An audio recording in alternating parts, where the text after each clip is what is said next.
Hi everybody, Alex the Reviewer here. Today I'll be doing a review on my Orient Mako XL. I bought this watch back in April of 2019, so I've owned it for about a year and a half at the time of filming. I bought it on eBay for $90. New, you can get them from the Orient website for about $165. I've seen on Amazon they're about $140 or so. You can get them there. So a pretty affordable watch for what you get. I think it's pretty great value. So I'm going to go over the construction and kind of like makeup of the watch. So the whole watch is stainless steel throughout. No precious metals, anything like that. The bezel here is a aluminum bezel, so not ceramic. I mean, this is a $90 watch, so you do get what you pay for, and that is actually, I think, quite a lot. Some people care about the click amounts. I don't really care that much. I mean, I'm not wearing this diving or anything. It has the 120 clicks throughout. The glass here is a mineral glass, is all that I've found on the technical specs from the Orient website and different websites, is just mineral glass. I mean, I don't wear it too hard, but I don't really see any kind of scratches at all through it. And it's a flat glass, as you can see, so there's no domed. Again, with the specs, it didn't say if it was AR coated, but I've never had an issue with the glare or anything like that. Right now there's a bit of glare from the lamp right here, but out in the sun and stuff, there's not really any glare at all. I mean, it's very readable. And as you see, there's like a rich dark black, and then there's the the indices have real big, so it's very readable. The links on this are fantastic. These are extremely comfortable, solid links. Orient being part of the Seiko brand, sometimes Seiko's bracelets are not fantastic, but this one is great. It is solid throughout, so you just have the pusher here. It's not a fold over or anything like that. Wearing though, it makes a little bit of noise when on the wrist. It will if you move your hand quickly, you'll hear a little clicking on down here. But I mean, overall and comfort wise as well, it's not bad, and it's of good construction. The clasp on this watch is a fold over clasp, so it folds over here. It's got the double pushers, and then it's got another little click here.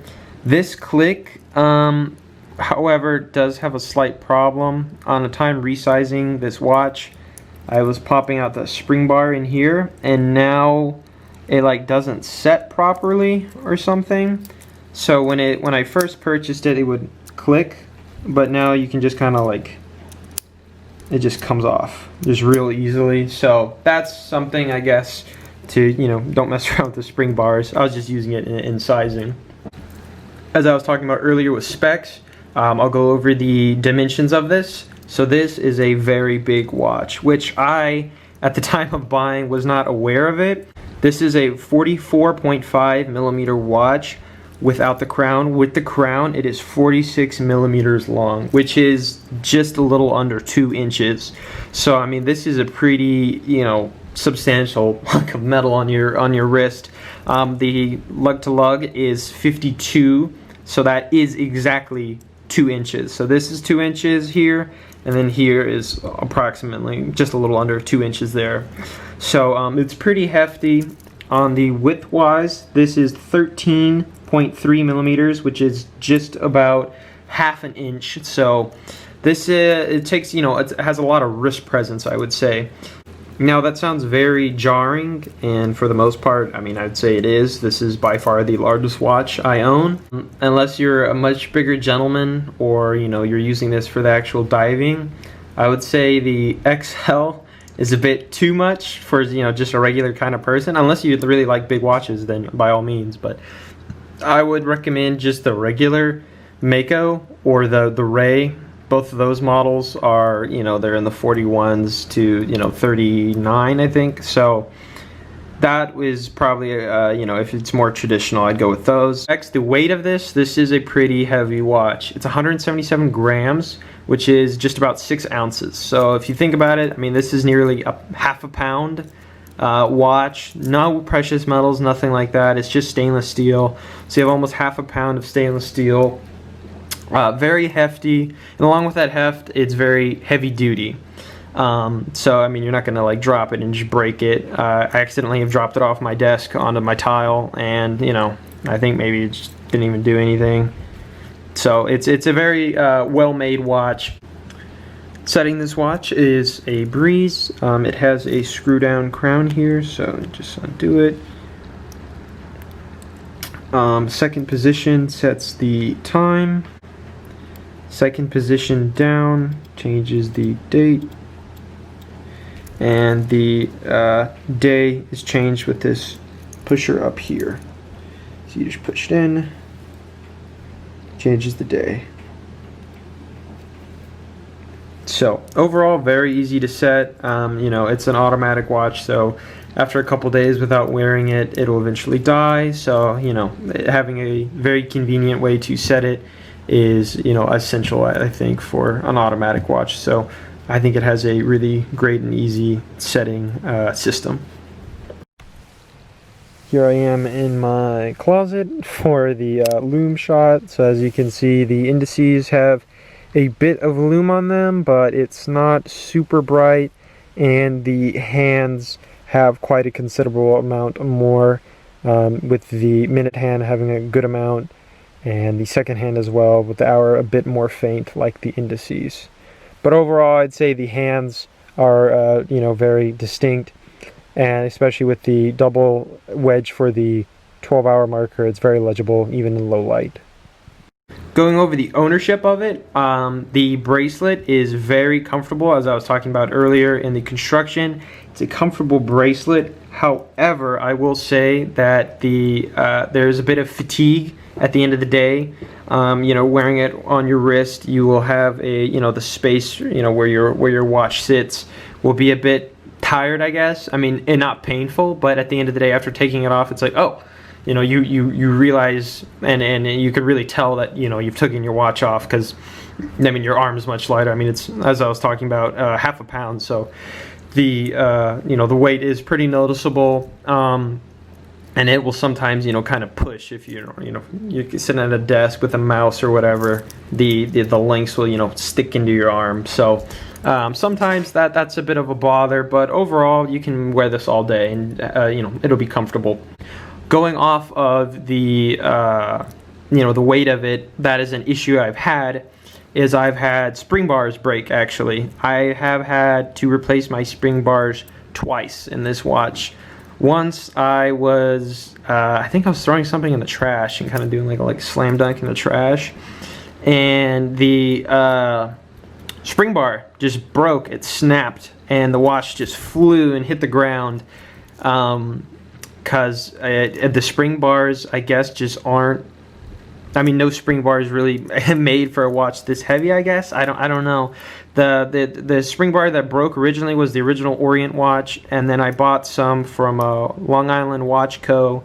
I bought some replacement ones, and you know, they're the correct size. I got the double flanged so that they sit in there nicely, but I still had an issue a second time. I think I was driving or something, and I hit the steering wheel or something like that, and it came off there as well, and it was just bent slightly. So that is something to look out for, but overall it's not that big of an issue. Alright, now to talk about the movement. It is caliber 46943, so that is based on the Seiko 7000 series movement back in the mid 70s, 80s. So this shares kind of the same basis as your 7S26, the Seiko movement that's in just about every Seiko watch. So it's very, I guess, you know, say the bulletproof watch. You will never have to service this watch at all. You know, you buy it, you wear it, that's it. You don't ever have to fuss with it, really. So that's something that's great. Again, just like the 7S26, there's no manual winding, there's no hacking.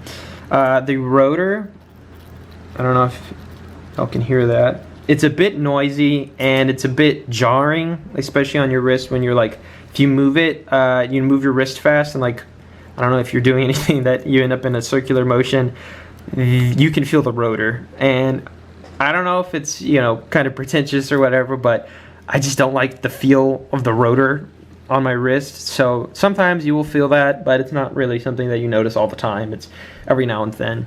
For those who really like the specifics of it, it beats at 21,600 beats per minute, so I think that's actually kind of low for some watches. Alright, here is on wrist.